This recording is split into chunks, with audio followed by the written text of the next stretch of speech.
Good evening and welcome to another episode of Deeper into the Word as we continue our series on the house that Jesus built.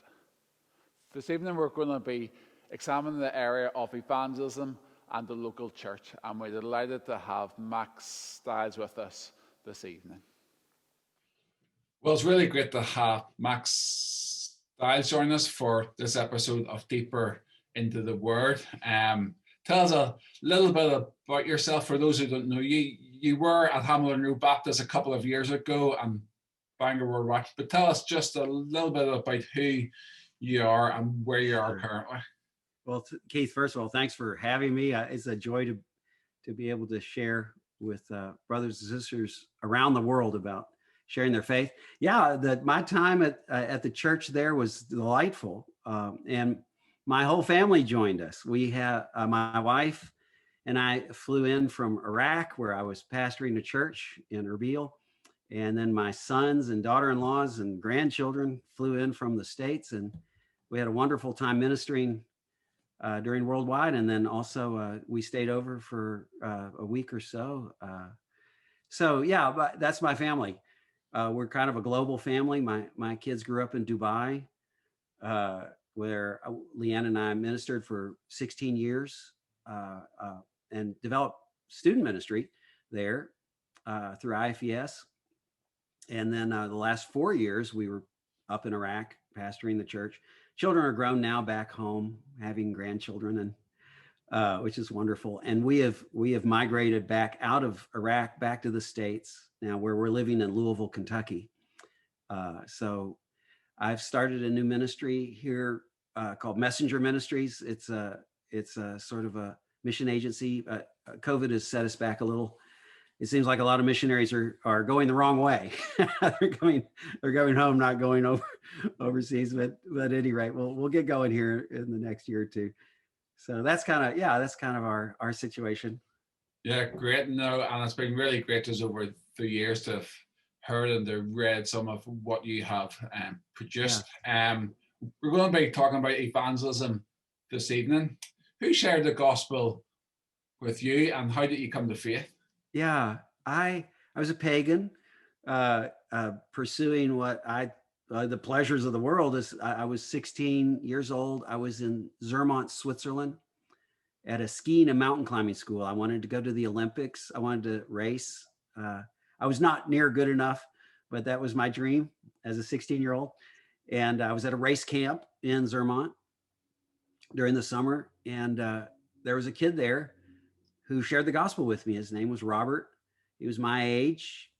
He looking back on it, I realized now he was a young believer himself. He had only recently come to faith. And as are many young believers, he's fired up and wanted to tell people about it. I actually asked him, there's a big party culture around ski racing. And so we would, these teenagers set loose in Switzerland. We would hit the bars at night. And I asked him one day, I noticed that he wasn't drinking. And I asked him, well, how come you don't go hit the bars with us and get drunk, essentially? I don't know exactly the words I used, but something like that. And he said, well, it's not like, you don't look like you're having fun sometimes. Sometimes you seem like you're enjoying yourself, but what I have in my life, I'd never want to trade for what I could get out of a bottle. And I mean, he was talking about Jesus, but it was so compelling to me. I said, I want to know what that is. Tell me about it. They shared the gospel with me. I'd never heard it before. Now I'd gone to church, but I'd never heard the gospel. Maybe that was my hard heart. Maybe the church didn't preach the gospel. I don't know. But I bent my knee to Christ, repented of my sin in a dirty hostel in Zermatt, Switzerland, over a bar in 1972. So that's how I came to faith. And isn't it amazing how these little hinges make such big swings in the doors of our lives? I'm so grateful that this kid took the time to explain the gospel to me and answer my questions and lead me to faith. Well, that's amazing to hear. And just even on holiday, it can happen anywhere. And, crazy. tell us then about your early experiences of evangelism, sharing the Well, yeah. gospel or seeing others do evangelism. Yeah, my early experiences in evangelism were not the best model. But I do say at least awkward is better than silence, you know? So I was kind of a house of fire. I mean, to start off with, I thought we just needed to tell everybody and, you know, they'd come to Jesus, just, you know, and I was shocked to find out that was not the case. Starting with my family who thought I'd just gone bonkers. Uh, but I will say that I saw my sisters come to faith and eventually my parents. So the whole family came to the Lord, but it was not because of my initial. It was very off-putting. You know, in fact, I was reading through the book of Deuteronomy. I didn't know better. I just thought I'd start at the beginning. Started reading Genesis, went through, and Mom served up a roast pork for lunch. And I told her I wasn't eating pork anymore. I don't do that. I'm a Christian. My sisters loved it. They thought they'd found a way out of not eating what they wanted to through religion. But yeah, so, but eventually over time, as I grew in the Lord, I found a good youth group. I joined a Baptist church in my hometown, was baptized at that church. I was discipled by some other believers in that fellowship and grew in the Lord. And evangelism grew. You know, you grow in evangelism. There's a learning curve to it, and the important thing is to do it as opposed to. Now we're going to talk a little bit about what if you get it wrong. Yeah, and I'm an expert on that. So I'm happy to talk about it. But yeah, so that's kind of initial steps in evangelism. No, great. And you have written a little book called Evangelism, how the whole church speaks of Jesus. And Yeah. lots of our conversation is going to be based on this, and copies are going to be available for people to buy. But you give a really good definition of evangelism, because it can be confusing in our world where people have put all sorts of definitions to words that may or may not be true. So as we talk about evangelism, your definition is evangelism is teaching the gospel with the aim to persuade. Evangelism is teaching the gospel with the aim to persuade. Could you just expand on that for us? Yeah, sure. Well, Keith, I'm so glad you picked that out, actually. I think that's one of the few original things in the book. Everything else I just borrowed from other people, including part of that definition, which is really from J.I. Packer, who in Evangelism and the Sovereignty of God talks about how Paul's basic method of evangelism was a teaching method. And so, and part of the reason that's so important is you must know the gospel to be able to teach it. So a lot of times people aren't able to teach the gospel because they don't really know it. But I like it because of what it's not. It's not manipulation. It's not apologetics. It's not necessarily giving a testimony. It's not necessarily walking an aisle or raising a hand. I mean, people come to faith through those things, but that's not particularly evangelism. Evangelism must be the articulation of, or the teaching of the gospel.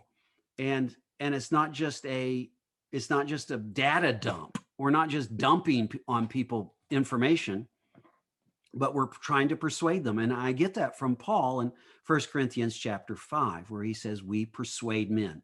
So those are important. It's an important definition, I think. The embarrassing part is it took me 30 years to come up with it, but at least it's out there now. So no, well, I'm glad that you did take 30 years to do it, and you've clearly read a lot on evangelism, and you've clearly experienced a lot on it, and you've honed and developed this as well. When I think of evangelism, and when others possibly do too, quite often I consider it as a personal activity. So personal evangelism, or somebody said it's one beggar showing another beggar where to find food. And even your friend in Switzerland, you know, he was doing that. But in the book, your subtitle is How the Whole Church Speaks of Jesus. Right. So is evangelism just big church events? Yeah. So, well, big church events, I think, can deaden personal evangelism. So let me start with personal evangelism. I'm for personal evangelism. And I've written a book on it called Speaking of Jesus, on personal evangelism. And we must practice it. But I think what often happens is we forget that Jesus makes sure that the gospel is made visible in the context of a true gospel church, and that our best evangelistic tool is the church. When people hear the gospel in baptisms, when they hear the gospel in communion, when they hear the gospel in song, when they hear the gospel prayed, when they hear the gospel read in scripture, and especially when they hear the gospel preached from a pulpit, uh, that that that the gospel-centered church will make sure that if a non-Christian friend comes to church, they're going to hear the gospel, or at least it's going to be presented. Their ears may be closed, but at least it's that ongoing presentation of the gospel. And it's if the church is doing what the church is supposed to do, which is love one another, so that all men will know that we're Jesus's disciples, and if we're unified, so that all men will know that Jesus is from the Father, we're confirming our discipleship and Christ's divinity. So that's the promise of Jesus. In John, it's in the start of John 13 in his upper room discourse, ends the upper room discourse with the part of unity in chapter 17. So we have this promise from Jesus that our community, our love for one another, our unity as a body will be a powerful witness to him. And I think we miss that often. So I say it like this: evangelistic programs and evangelistic activities are church events are fine. I do them, I take part in them, but too many of them, too many church evangelistic outreaches is a bit like sugar to nutrition. I mean, we need some sugar, but too much of it kills us. And the thing about sugar is that you can eat it and it makes you feel like you've had food when you haven't. The same is true for evangelistic events and outreaches. Often we're not doing evangelism, we're just going to a program. We're not actually sitting down with someone and sharing the gospel. And if you don't share the gospel, you lose it. You get rusty. It atrophies in our spiritual lives. On the other hand, when we're sharing our faith, it is tremendously revitalizing for the church. I mean, there's nothing so exciting as people coming to faith and sharing about their newfound faith in Christ because of the efforts of some church members. I go to Third Avenue Baptist Church with Greg Gilbert, who wrote the book Who is Jesus? And there's this real awkward kid who's been sharing about his friend who has his name is Elvis, of all things. He's been sharing about Elvis. And so the church has been praying for him. And then just last week, he tells Elvis has come to faith. And the church just rejoiced because we thought that, this kid, he's awkward and, he's stumbling around and he doesn't know what he's doing. And he's a brand new believer. And yet through the prayers of the congregation, this kid's inviting folks into this guy's life. He's come to faith. So it's, so exciting for the church, revitalizing. It's invigorating for the church when you're having new believers come to faith through evangelistic efforts of church members. So, because I think what can so often happen is that we do these big evangelistic programs and events, and it's really just Christians who come. Yeah.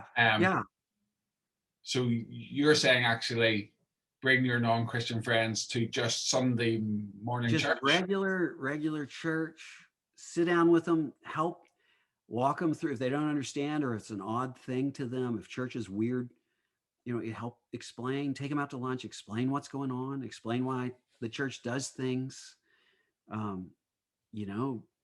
take criticism well.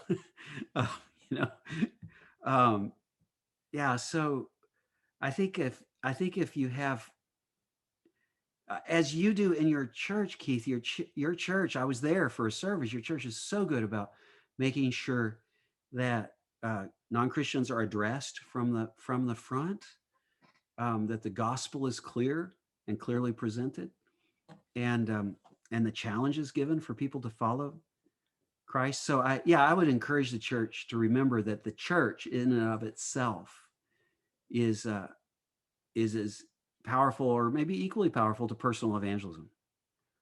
No, that's very helpful, because I know I've been neglectful of asking people to come to church services.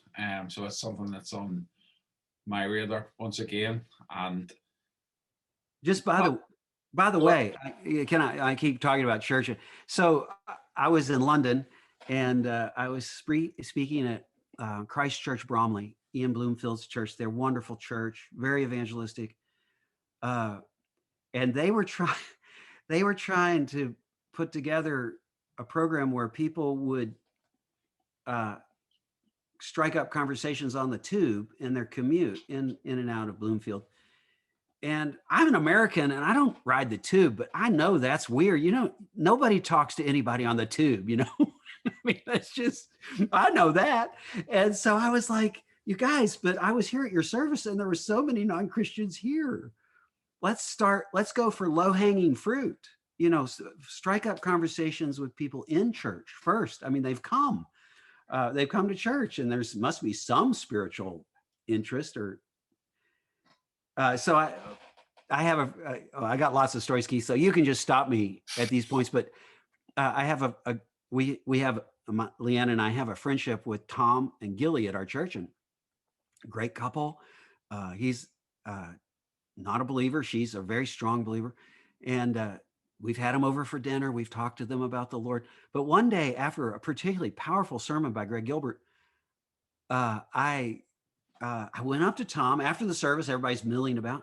Tom, you got to talk to me about this. You got all these Christian friends. Your wife is a Christian. You come to church. You hear a sermon like this. I just wonder what that means to you spiritually in your life. I mean, are you thinking about it? And he looked a little offended. I thought, oh, great, I've offended a non-Christian. He kind of mumbled something about it, and then we got interrupted. The conversation went nowhere. I was like, another fail. 99% of all my evangelistic efforts are just fail. But then, because Tom and Gilly rode home, they had a conversation. Gilly reported to me back later that Tom was very agitated and wanted to know why I had asked him that question. And Gilly said, because Mack's concerned about your soul. He thinks you're going to hell. Now, I don't know if that's a good response, but they're married, so she can say that they have a good marriage. But then she told me, and here's the kicker. She told me he's been coming to church for years, and no one has asked him about his spiritual life. That's not right. Here's this guy in church, and now he didn't come back to church for a long time. So I wish I had some great story about him coming to faith, which has not happened. But it's just more to illustrate the point. There's people in our congregations that we should be on game for. We're thinking about it. We're not just trying to connect with friends, or if we see a friend who's brought a non-Christian, making sure to introduce ourselves to them and talk to them and invite them back. Simple things. Yeah, no, I think it's just to be normal around people, and just to be, but to be intentional. And that's right throughout your evangelism. But tell us, what happens if we get evangelism wrong as a church? So what happens to Hamlin Road Baptist Church, to Third Avenue Baptist Church? Yeah, well, we die, right? Wrong? We die. If the biggest problem in evangelism, at least from my perspective, is that we don't do it. We stop. And if you do that, you die. You're no longer alive spiritually. I mean, you might be saved, but if we're not sharing our faith, evangelism is one of the keys to spiritual health. And that's why I encourage people to have evangelism as a spiritual discipline, just that we're making sure that we understand to share our faith is important for our own spiritual well-being, and that it needs to be on our mind and in our prayers. We need to be intentional. So a lot of times I think people think about getting evangelism wrong in terms of doing it wrong, but awkward is better than silent. Most of my attempts are fails. I learn from them, but most of them don't go anywhere. So I think one of the big problems is that we think only in terms of conversions rather than just being faithful. I think the call in evangelism is to be faithful in sharing our faith, not to win souls to Christ. Although we want to see people come to faith, and it's a joy when we are given the privilege of leading someone to the Lord. It's not the end goal in the Lord's mind.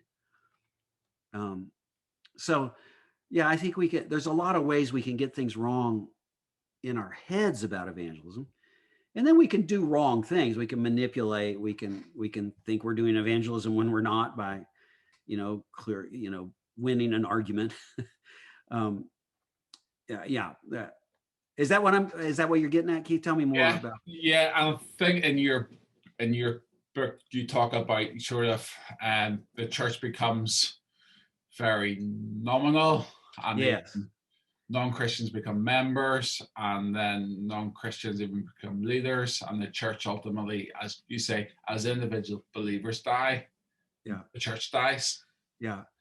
It's our streets are filled with the empty shells of churches, and it's so sad as I walk around America or Europe and see these churches turned into condominiums and restaurants. I just think that is a testimony. It's a testimony to people who assumed the gospel, then twisted the gospel, and then lost the gospel.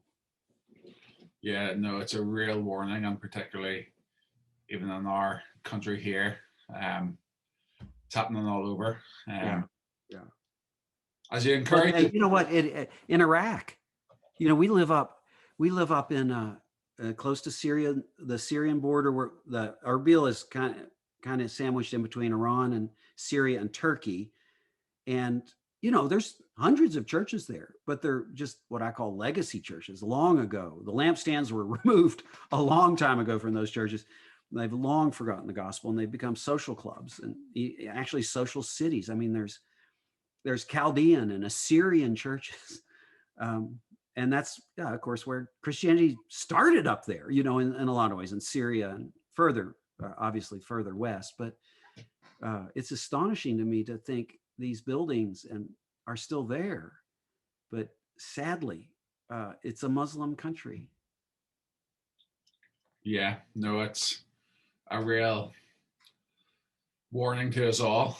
However healthy our churches are currently, that it could be monument to 21st century evangelicalism in 40 or 50 years time if we do forget the gospel and forget to share it.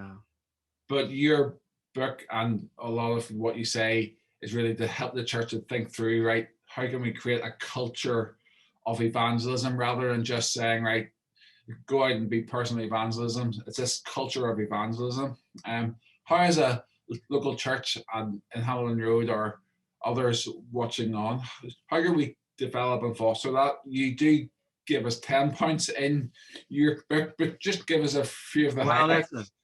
That's just a tithe. I mean, because I don't say this, well, maybe I do say this in the book, but I think one of the most important things to do is be a healthy church. Be a gospel-centered, Bible-drenched community of genuine believers, committed, born-again Christians who are loving one another and practicing the ordinances of baptism and communion with a passion and understanding of what that's about.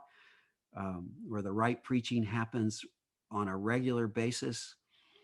Yeah, those kind of things. Being a healthy church is the most critical thing. And alongside of that are those 10 points of critical evangelism. So, I mean, you can help me if you have a list, but I'll give you what I consider to be some of the top things to do, which is to know the gospel. Every member of the church should not be able to know and articulate the gospel. And then you need to be able to speak the gospel. It's not just living a good life. If you just live a good life, people think you're good, not Jesus. You've got to talk about what Christ has done for you. And then you need to live it out. Your life, what you say needs to look in parallel with your life. And of course, that's Galatians 1 or 2:14, where Paul said that, their conduct, essentially, he's talking about Peter, but their conduct needs to walk in line with the gospel. So, yeah, there's such those three things go together: to know the gospel, to speak the gospel, and to live the gospel, live like it's real. One of the reasons my children came to faith, we didn't know this till they were older, but when my son has become an elder at Third, and he's actually chairman of the elders right now, I'm very proud of him. But when he gave his talk about eldership to the congregation, he said, one of the reasons Christianity meant something to me and why I considered it so strongly was that it was clear my parents lived like this man Jesus actually rose from the dead. And I loved that. I didn't know that. I didn't know that was true. I was glad he saw it that way. That's what we want in our churches. We want people to see us and say their lives don't make any sense apart from Jesus rising from the dead. So we need to understand biblical conversion. I think we've got to, this is true in Baptist circles, especially in the South, where it's been kind of an easy conversion, just raising a hand, walking an aisle, saying a prayer. I know people do come to faith that way, but as old campus minister, as someone who, I spent 25 years in campus ministry, how many university students I would hear whose testimony was essentially, well, I came to Jesus when I was 4, I was baptized when I was 5, but then I fell away, and it wasn't until I got to college and really understood the gospel that I rededicated my life. I've always thought, I don't think maybe that's true. Maybe they rededicated their life, but I think that's when they came to faith. And this confusion over biblical conversion is killing the church, honestly. Michael Lawrence has written a book on conversion. By the way, Keith, I would recommend you interviewing Michael Lawrence. He's a dear friend on that topic. He would do a great job for you on it.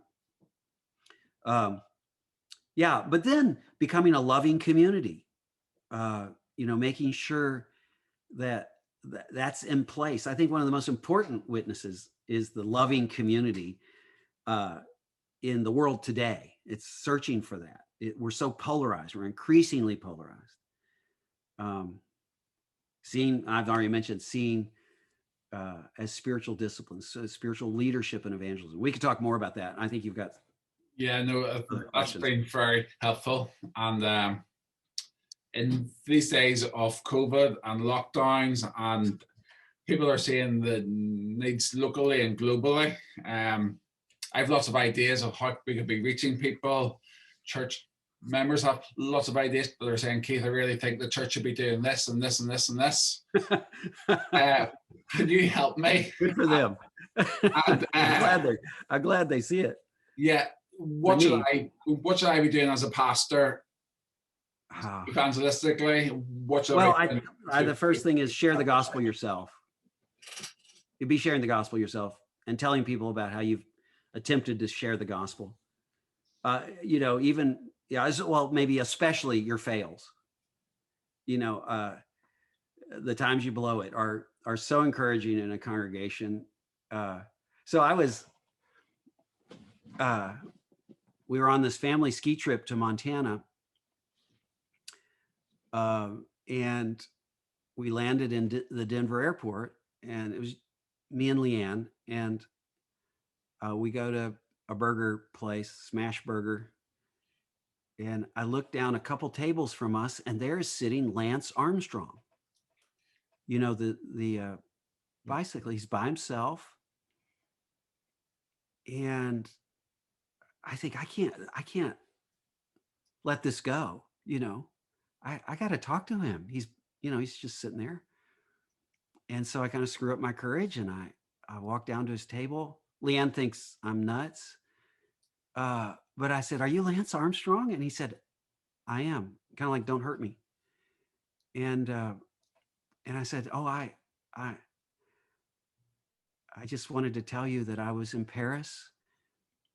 I think it was in 2004, and I saw you in the yellow jersey and crossed the finish line, and they locked down the Champs-Elysees, and we were able to walk around under the Arc de Triomphe, and we saw you from the platform with my children, and they just loved it. It was a special moment for us as a family."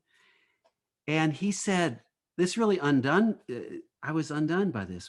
He said, "Oh, how are your kids doing? Are they okay? I really messed up. I really messed up." Now, the truth of the matter is, we didn't even know the Tour de France was going on. We were on one of those cheap flights back from Dubai onto America, and 15-hour layover. We're all jet lagged, and we just went to the Louvre, just to see the art. We walk out of the Louvre. There goes Lance Armstrong. I pull out my camera. I take a picture of him crossing the finish line. So it really.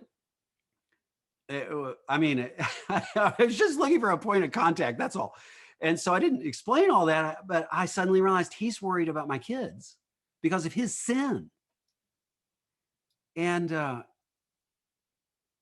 blew it. I just blew it. I had this great opportunity. There's so many things I could have done at that point. I mumbled out something about how I'm a Christian and I'm a missionary in Iraq, and I believe Jesus offers second chances to those who'll take him up on it. And that was it. And I know God, I walked away. I know God can use that. And, I'm not beating myself up over that. I'm just saying often I blow it in evangelistic. I don't know why I didn't do more. I mean, I am the best post-evangelist in the world. All the things I could have done for Lance, I could have given a copy of my book. I could have given them that. I could have given him my email. So let's talk more, my phone number, or, I could have sat down at the table and said, "Let me tell you the gospel." Let me tell you how to find forgiveness, or, I just blew it. But the point is sharing that story with our congregation has been really helpful for people. So if Keith, I'd recommend you and Johnny and everyone to share stories of sharing the faith. Many of your opportunities come from the pulpit, of course, and those conversations at church. So I would open up opportunities for people to share about sharing. So at a prayer meeting, it ought to be number one on the agenda item. Hey, anybody here talking with a non-Christian neighbor, I want you to share, or maybe set some people up that are, as you hear stories of them. Ask people to tell you about their evangelistic conversations so we can pray for you, that kind of thing. And champion evangelists, even if they're awkward. International evangelists, people are sharing their faith with international students or tourists or people that are coming to Bangor. I'm just spinning out ideas. But giving space to make sure that evangelism and evangelists are championed in the church and not just left to the pastoral staff, I think is really helpful. Yeah, no, and I'll just say there's a couple in our church, Claire and Dave Castles. During COVID, Claire is a bit of a runner and cool sea swimmer. Began a friendship with a girl, shared her faith, shared the hope that was within her. Her friend came to Christ Wow, praise the Lord. She was baptized in the sea. Her Yeah. friend's husband then began reading the Bible with Claire's husband, Dave. Came on Christianity Explored course, gave his life to Christ on a Sunday at Ballywalter, continuing to read the Bible 1-to-1. So I think there's a couple in our church quietly just living their lives in a community and sharing faith and seeing God at work. Does the church know about these stories? Is that being shared? They do now. Anybody who's watched this. Right. Yeah. We did interview Claire about her friend, and then I just shared about Joe coming to faith at our other Zoom prayer gathering. So yes, the church is aware, but I think we can do a better job of, because I'm sure in our church that there's more Dave and Claire's out there, but I just don't know. I bet. Oh, I'm sure. So going on, and as we come to a close, if people are watching and going, right, I really want to share my faith, who can I go and see tomorrow? Who can I call? They seek to want to become intentional evangelists. Any other ways just to encourage them in that? I think one of the keys, and this is one of the 10 things in the book, is be bold and clear with the gospel. Intentionality is so important. I'm an extrovert. I love meeting people and talking. My wife is terribly introverted. She's very quiet. And she thinks she's a more effective evangelist, I think. So she is so thoughtful to think through questions that she wants to ask people who are non-Christians. And she prays about it. And she, it's just wonderful to see how fruitful she's been in sharing her faith, because she's so intentional. It's not about personalities. It's helpful at times it's helpful to like people. That is helpful. But by and large, it has more to do with taking those risky steps. Some of the most important things we can do in evangelism is to take more risks. And I would encourage people to do that, regardless of the outcome. You may feel a little foolish, but hey, you're not going to go to jail. Not yet. Like people do in Iraq or Dubai. That's one of the joys for us, is realize, hey, we can share our faith. And so far, the worst we get usually is a raised eyebrow. I'd say be bold and clear, be intentional, take risks. That's helpful again.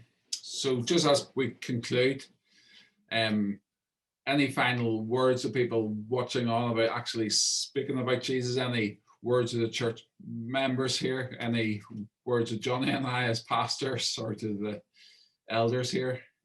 Well, be encouraged. I think you guys are doing great. I love the church. I've just jumped at the chance of being with you again through Zoom. And I look to Christ, pray for opportunities. It's a prayer I've found in my own life that Jesus loves to answer. Oh God, lead someone to me that needs to hear about your saving love. I commend that to you and the church staff and the congregation. Yeah. No, well, thank you for all of your time. Thank you for the partnership that we've been able to keep up over the past few years. And we do hope that you'll be back in Bangor at some point. At any point, yeah. I think let's work towards seeing something happen. As vaccines happen, as travel happens a bit more, it'd be great to connect again. So thanks for your time, and God bless you in your ongoing work. Well, I'm sure you've all been challenged by that this evening. Can I encourage you to read some of the books that Mack has written, and you can pick those up at the Evangelical Bookshop. But even more than that, can I encourage you to share Christ this week for somebody that you encounter? Do continue to join us on Deeper into the Word as we continue this really important series on the house that Jesus built. God bless.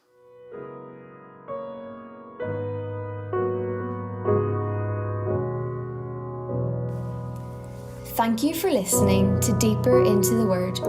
We hope and pray it has been a blessing to you. To access more teaching from Hamilton Road Baptist, please visit our Facebook page and YouTube at Hamilton Road Baptist.